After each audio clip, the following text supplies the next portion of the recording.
President of Venezuela met with the five public powers of the country to order necessary actions to address the attempted acts of destabilization that are being carried out in the national territory.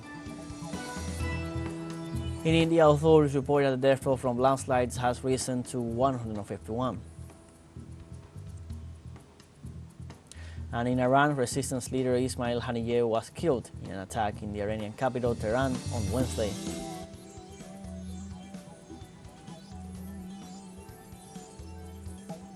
Hello, welcome to From the South. I'm Luis Alberto Matos from the teleSUR studios in Havana, Cuba. We begin with the news. In Venezuela, President Nicolás Maduro led a meeting with the Council of State and Defense of Venezuela to take measures in the face of violent acts by the extreme right wing. During the meeting, President Nicolás Maduro announced the creation of a special commission to evaluate the country's biosecurity system with the help of Russian and Chinese advisors. He also approved a fund of $10 million to support the victims affected by the fascist acts of the Venezuelan far right. Likewise, the President also ordered the deployment of a special plan within the framework of the second phase of the Republic Plan so that the Bolivarian National Armed Forces and police forces develop a patrol and protection plan for streets, avenues, urbanizations, and communities.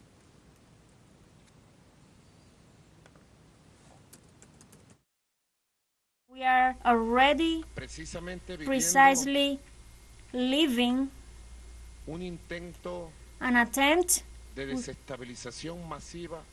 of a massive destabilizing attempt in Venezuela. We are about to experience that, and we are denouncing it. On time, since 2023 and now 2024, that they were trying to use the electoral campaign with the sponsorship of the United States and the Colombian drug dealers to mount an opposition force full of hate, criminality, and violence, and attempt during, after, before, or after to launch an offensive against the peace of the people, against the peace of the citizenship, against institutions, against all of Venezuela.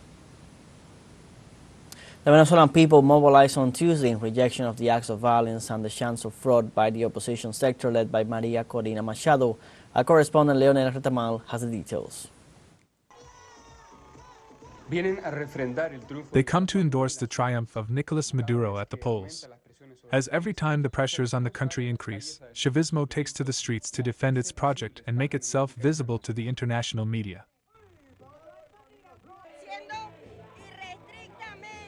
Being completely clear in being free and sovereign, this is a class struggle, a struggle of powers, a struggle where the parasitic oligarchy does not want to see in our people, in our faith, that we are capable of achieving and consolidating the homeland. March against the acts of violence generated less than 24 hours before the elections by the so-called comanditos, groups linked to the extreme right-wing candidate Edmundo Gonzalez and the leader Maria Corina Machado, who reject the results of the CNE. Everyone voted in peace, but unfortunately, some people went out to riot, led by Maria Corina Machado, but here are the people of Venezuela, defending their vote, defending their homeland, and defending Nicolás Maduro Moro, which was the decision of the majority of the people. They denounce fascist action, persecution of Chavistas, attacks on public squares and services, hospitals, police modules, and symbols of Chavismo. The Venezuelan people are being attacked by fascist groups, where they are paying $150 to young people from the communities to go out and burn police models, health models, CDI, attack the houses of the party, attack the revolutionary leaders, where they threaten to burn their families. That is fascism. That is not democracy. For these Chavista militants, there is a common thread, which comes from the coup attempts against Chavez, oil strike and protests of 2014, 2017, and 2019. Today they come out to repudiate the fascist attempts of the heirs of the Carbonazo.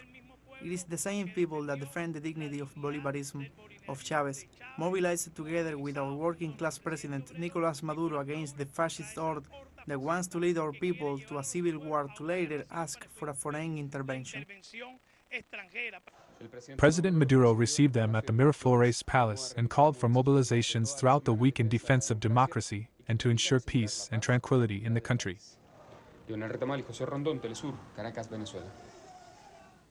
this context, the government of Venezuela announced a rupture of diplomatic relations with the government of Peru. Through his account in the social media X, the foreign minister of Venezuela, Ismail Haniyeh, announced the government of the Bolivarian Republic of Venezuela has decided to break diplomatic relations with the Republic of Peru on the basis of Article 45 of the 1961 Vienna Convention on Diplomatic Relations. We are forced to take this decision after the reckless declarations of the Peruvian foreign minister that disregard the will of the Venezuelan people and our constitution.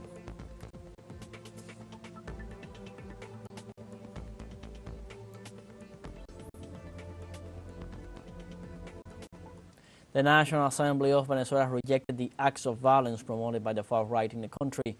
During the ordinary session of the National Assembly, deputies expressed their support to the results issued by the National Electoral Council, which confirmed the victory of President Nicolas Maduro. The congressmen backed the decision to withdraw diplomatic personnel from countries that reject the will of the Venezuelan people expressed at the polls on July 28th. They also condemned the violent and terrorist acts financed by the international and national far right that seeks to destabilize the country and destroy the state and its democratic institutions.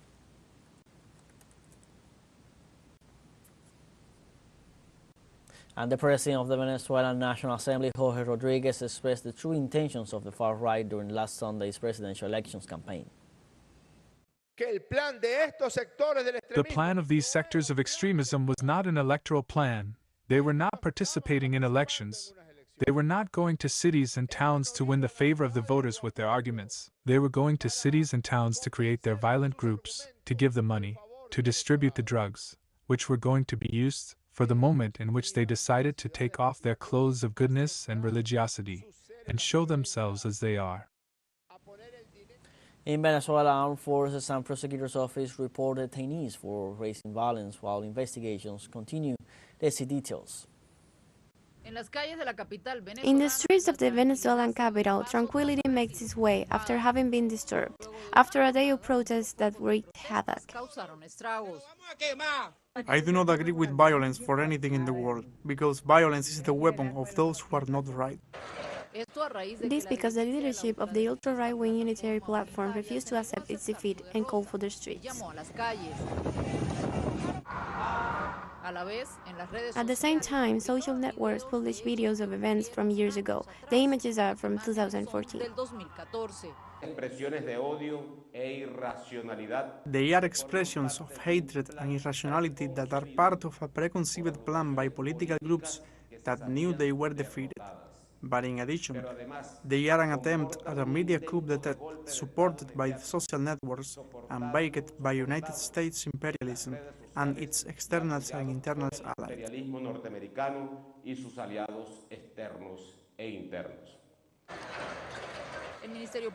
The public ministry opened an investigation for the aggressiveness unleashed against citizens and state buildings. This happened just one day after the elections. One person died and 749 people were arrested.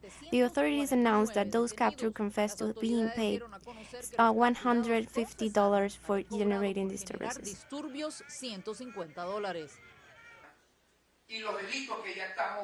And the crimes we are pre-qualifying are not only vandalism or obstruction of public roads. No, not only those. We are observing brutally clear acts of terrorism and incitement to hatred. In addition, spokespersons of the extremist United platform are accused of having tried to hack the webpage of the National Electoral Council on the day of the presidential election to manipulate the numbers in their favor. And it is that same political organization that insists on talking about fraud. They announced that they would show the minutes and never presented the supposed proofs. We won and you won. An attitude that has been repeated in all the votes over the last 25 years, every time Chavismo wins at the poll.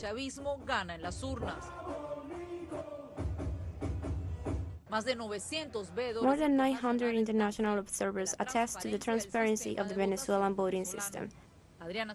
Let's now take a short break, but remember you can join us on TikTok at teleSUR English, where you'll find news in different formats, news updates, and much more. We'll be right back. Stay with us.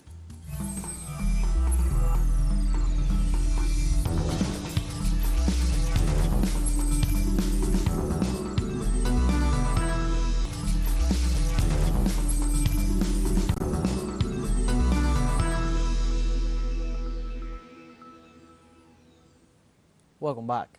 The president of Nicaragua, Daniel Ortega, greeted the triumph of Nicolás Maduro and the democratic will of the Venezuelan people while condemning the coup plans of the national far-right. Declarations of the head of state were made during the celebration of the 45th anniversary of the Nicaraguan Air Force, an event which was also attended by the Vice President Rosario Murillo and other top authorities of the Nicaraguan military institution. During his speech, Ortega reaffirmed the legacy of Commander Hugo Chavez and his fight against exclusion. At the same time, he reaffirmed the reliability of the Venezuelan electoral system and rejected the attempts to disturb the social and political peace of the Caribbean country at the hands of far-right groups. Se realizaron las elecciones el día 28. Todos vimos cómo se iban desarrollando. The elections were held on the 28th. We all saw how they were developing, and in many countries, they start to give data, even with much less than the percentage of the votes that were given in Venezuela, and they start to give data when there are 8% of the votes, then 15% of the votes.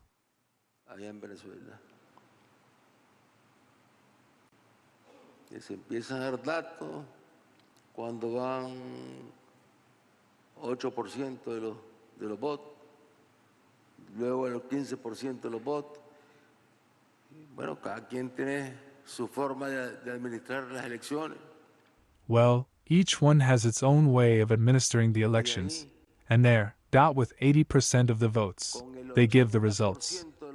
Where President Nicolás Maduro wins the elections, with 51% of the votes, he wins the elections, when the count is already at 80%. Therefore, it is already irreversible. Con el 51% de los votos, gana las elecciones, cuando ya el conteo. In Haiti, a Kenyan policeman was injured in the middle of a raid. The agent was hit by a projectile in one of his shoulders and is currently receiving medical treatment, and his condition is stable. The events occurred when the multinational security support mission was carrying out an operation and spotted a truck that was being attacked and looted. The bandits had shot the driver to death and were stealing a sack of rice they were transporting.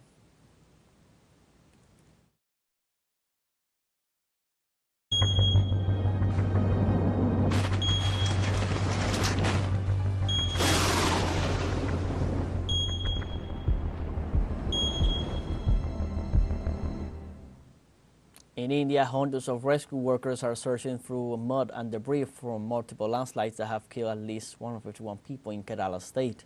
Officials said on Wednesday that nearly 1,000 people have been rescued and 187 are still missing after landslides, although their efforts were hampered by persistent rainfall that collapsed numerous roads in Wayanad.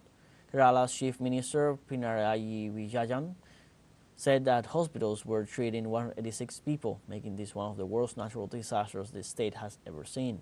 At the same time, the Indian Army announced the deployment of more than 300 soldiers to the area to assist security forces and regional rescue teams in the rescue effort.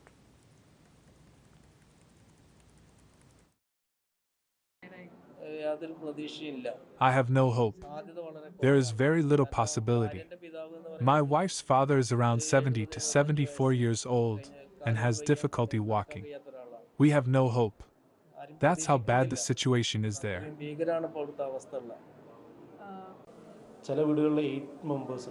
There were families that had 2 members and others that had 8 members. There have been instances where we have only found 1 body and the other 7 bodies, we have no idea where they are. Many kilometers away in Nilamber town, parts of bodies have been discovered. Here we have found parts of 3 bodies. A woman's body was missing its head and everything below the waist. This is the situation we are facing today. We now have a final short break coming up, but before we invite you to join our WhatsApp community for our English-speaking audience. You can scan the QR code on screen to join directly and share the link to reach more people. Constant news coverage of Latin America and the Caribbean as well as the rest of the world. Final short break, don't go away.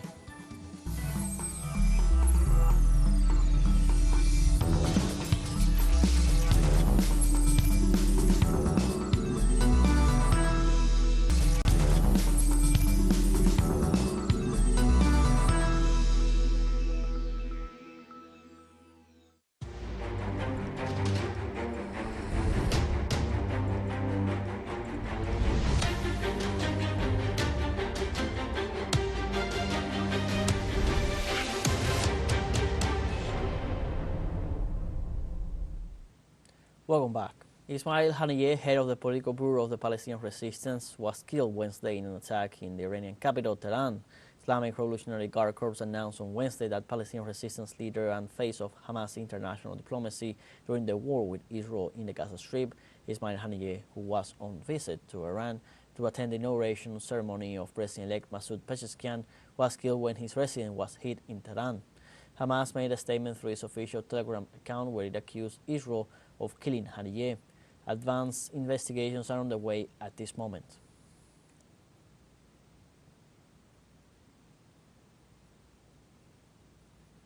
Palestinian President Mahmoud Abbas has strongly condemned the assassination of Ismail Haniyeh, leader of the Islamic resistance movement Hamas, in Iran. The attack occurred in Tehran, the capital of the country, where the leader was attending the inauguration of the new Iranian President Masoud Pezeshkian. The Palestinian president has considered the attack against Haniyeh, which happened a few hours after the Israeli assassination of the number 2 of the Lebanese Shiite party militia Hezbollah, as a cowardly act and a dangerous event at a time of maximum tension in the region. Meanwhile, U.S. Department Deputy Spokesperson Vedant Patel declined to offer an opinion on the Israeli airstrike in Lebanon and reaffirmed Washington's support for Tel Aviv. Likewise, in the face of the Israeli aggression in the southern suburb of Beirut, the spokesperson assured that his nation is committed to diplomacy to avoid an escalation between the Zionist army and the Lebanese resistance, while the White House spokesperson Karine Jean-Pierre further refrained from speaking about the bombing and stressed that it is a war that can be avoided. The media reported the action left martyrs and wounded, while rescue operations continue at the site. In this context, Musa Abu Marzouk, the current senior Hamas official, has warned that the assassination of Ismail Haniyeh by the Zionist regime will not go unanswered. He described the assassination of Haniyeh as a cowardly act by the occupier. At the same time, it was learned that the Islamic resistance in Iraq and the Houthis in Yemen offered their lives to take revenge for the criminal acts perpetrated by Israel in Lebanon and Iran. The Palestinian resistance has warned that Hamas will fight until victory is achieved, while in Palestine they have called for a march and general strike. And the Ministry of Foreign Affairs of China also condemned the assassination of Ismail Haniyeh. We are highly concerned about the incident and firmly oppose and condemn the assassination. We are deeply concerned that this incident may lead to further instability in the regional situation. China has always advocated resolving regional disputes through negotiation and dialogue, and Gaza should achieve a comprehensive and permanent ceasefire as soon as possible to avoid further escalation of conflict and confrontation. In Angola, the Democratic Republic of the Congo and Rwanda agreed on a ceasefire to take effect on August 4th. The decision is the result of the ministerial meeting on the conflict in the east of the Democratic Republic of the Congo that took place in Luanda, the Angolan capital. The ceasefire will be verified by mechanisms to be set up for this purpose. The head of State and Foreign Affairs and Cooperation of the Democratic Republic of the Congo, Therese Wagner, and the Minister of Foreign Affairs of Rwanda, Olivier Nduhungirehe, reached this agreement at the second ministerial meeting on the security and peace situation in the east of the Congo.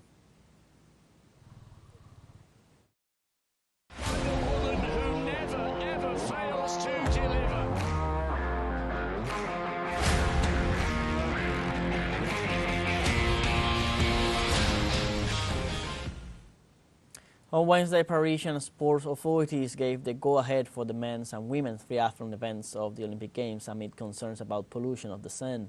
According to the International Triathlon Union, the results of samples taken from the river were deemed compliant, allowing the competitions to go ahead. The decision was taken after a meeting between International Triathlon Union officials and technical and medical delegates with representatives of the Météo France Meteorological Agency, the Mayor's Office, the Prefecture of Paris, and the Organizing Committee of the Olympic Games. The women's triathlon will start at 8 a.m. local time and the men's at 10:45 a.m.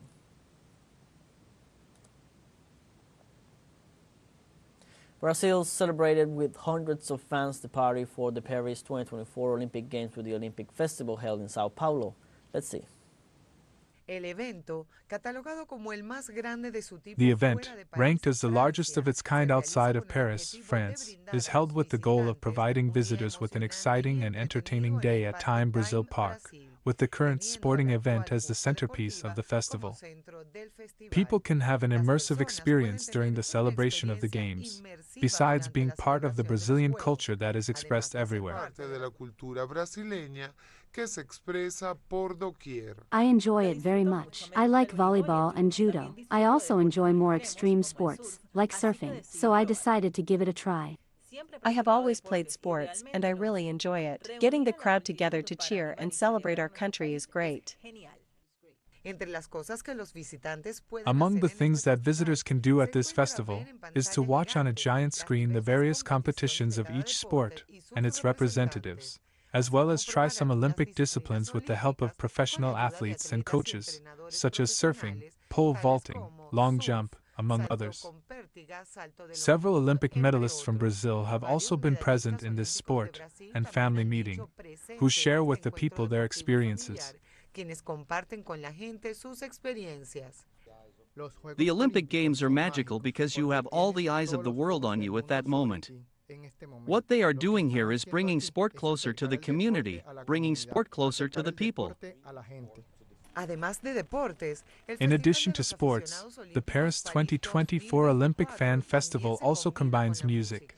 Each weekend the event will feature a closing performance by renowned local artists and groups, such as one of the main attractions that has been the Mano Bloco, a street band that became famous playing at the carnival parties in Rio de Janeiro.